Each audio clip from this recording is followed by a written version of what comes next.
मेरी शादी 1995 में हुई थी। उस समय मैं 25 साल थी और मेरे पति 28 साल। मेरा पहला बेबी 2 साल बाद हुआ और छोटा बेबी 3 सालों के बाद। मेरे पति ऑस्ट्रेलियन हैं और आर्थिक क्षेत्र में अच्छे खासे पैसे कमा रहे थे ताकि मैं घरेलू मॉम बनकर खुश रहूं। लेकिन मैंने अपना काम नहीं छोड़ा और रियल एस्टेट से जुड़ी रही। कई बार काफी घंटे काम करना पड़ता था। कई दफे मैं लौटती थी तो मेरे बच्चे खा चुके होते थे, लेकिन मैं जॉब छोड़ने के लिए तैयार नहीं थी। 2000 में हमने शादी की 5वीं सालगिरह मनाई। मुझे लग रहा था कि मेरी शादी टूट रही है। मुझे गलत मत समझिएगा, हालांकि मेरे पति एस्ट्रिस्क रॉबर्ट दुनिया के सबसे अच्छे इंसान में से एक हैं। फूल, चॉकलेट, शैंपेन जैसी छोटी छोटी सरप्राइज अक्सर मेरा दिन बना दिया करती थी।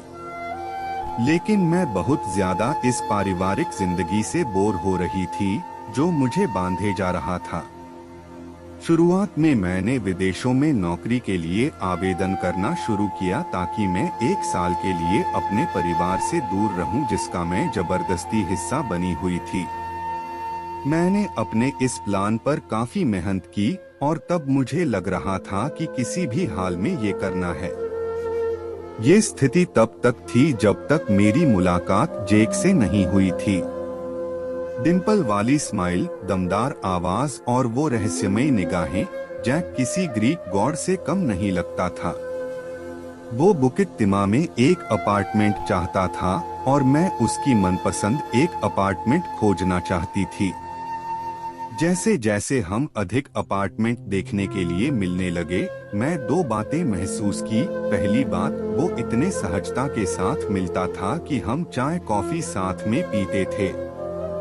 दूसरी एक बात साफ थी कि अपॉइंटमेंट के पहले या बाद हम 2 घंटे साथ में बिताते थे। मैं उसके कदम उठाने का इंतजार करती थी। आखिरकार वो एक सुंदर बेडरूम के फ्लैट में शिफ्ट हो गया। जब जरूरी पेपर साइन होते थे, मुझे उस लड़की से जलन होती थी जो उसके साथ इस सिलसिले में समय बिता रही होती थी। हम और जेक पहले ही एक दूसरे के साथ काफी ज्यादा ओपन हो चुके थे। वो मुझे अपने बारे में काफी कुछ बता चुका था। उसकी उम्र 33 साल थी। उसकी माँ लेबनान की थी और पिता ब्रिटिश। वो इंग्लैंड के कई शहरों में बचपन से रह चुका था और जॉब के सिलसिले में यहाँ पोस्टिंग हुई थी, जिसके लिए वो काफी एक्साइटेड था। उसका लक्ष्य सिंगापुर में कल्चर पढ़ना था और ईस्ट वेस्ट के फ्यूजन को समझना था। मैंने उसे अपने बारे में भी सब कुछ बता दिया था, स्कूल मेरा कैसा बीता वगैरह वगैरह। लेकिन उससे मैंने शादी की बात छिपाई।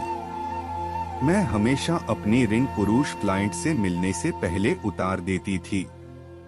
1 सप्ताह के बाद मैं जेक से मिलने गई कि वो कैसे रह रहा है। उसने काफी अच्छा डिनर का आयोजन कर रखा था।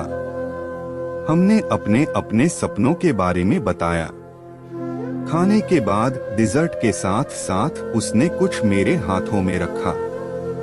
मैंने नीचे देखा तो मेरे हथेली पर चाबियां रखी थी। उसने मेरे कानों में कहा, जेस ये तुम्हारा है। मैं तुम पर शिफ्ट करने का किसी तरह का दबाव नहीं बना रहा हूँ, लेकिन मैं चाहता हूँ कि तुम्हें पता हो कि ये जगह तुम्हारा भी है। मुझे इस बात की बेहद खुशी है।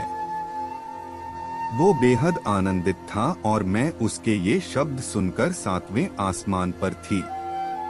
उस समय परिवार की तस्वीर मेरे दिमाग में आई। मेरा बेवकूफ लेकिन विवेकपूर्ण दिमाग जानता था कि मुझे किसी एक को छोड़ना होगा, लेकिन वो कोई एक मेरा परिवार नहीं हो सकता। मैं जेक के साथ कंप्रोमाइज के लेवल तक पहुंच गई थी।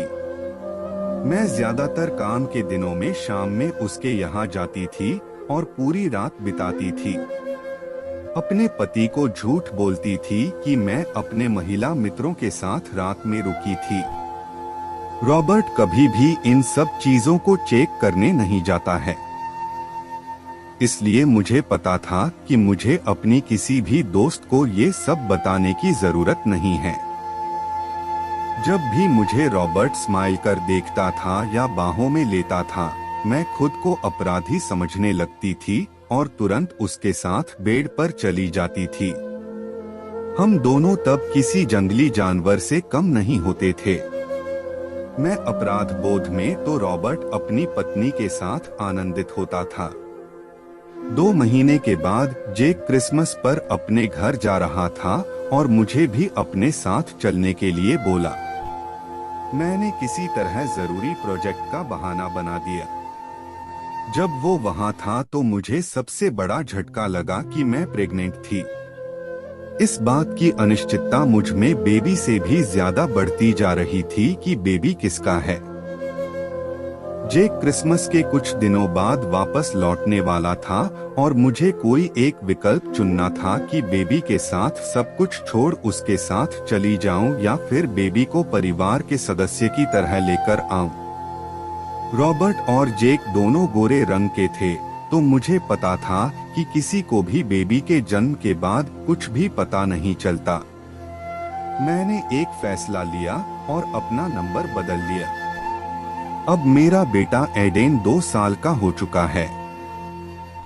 जब मैं टाइप कर रही हूँ तो एडेन मेरे पैरों से खेल रहा है और मुझ अपनी खूबसूरत आँखों से देख रहा है, वही आंखें जैसे जेक मुझे देखा करता था। आशा करता हूँ कि यह कहानी पढ़कर आपको अच्छा लगा होगा और आपको भी इससे कुछ ना कुछ सीख मिलेगा। आगे भी आपको कई कहानियां मिलती रहेगी। इस कहानी को पढ़ने के लिए और अपना कीमती समय देने के लिए दिल से यह कहानी कैसी लगी आप हमें कमेंट के माध्यम से बता सकते हैं। साथ ही सभी तरह की कहानियां लगातार सुनने के लिए इस चैनल को सब्सक्राइब करके घंटी के बटन को दबाकर ऑल पर सेट कर लीजिए, ताकि आने वाली वीडियो का नोटिफिकेशन आपके पास तुरंत पहुंच जाए। मिलते हैं फिर एक नई कहानी के साथ, तब तक के लिए जय हिंद, वंदे मातरम।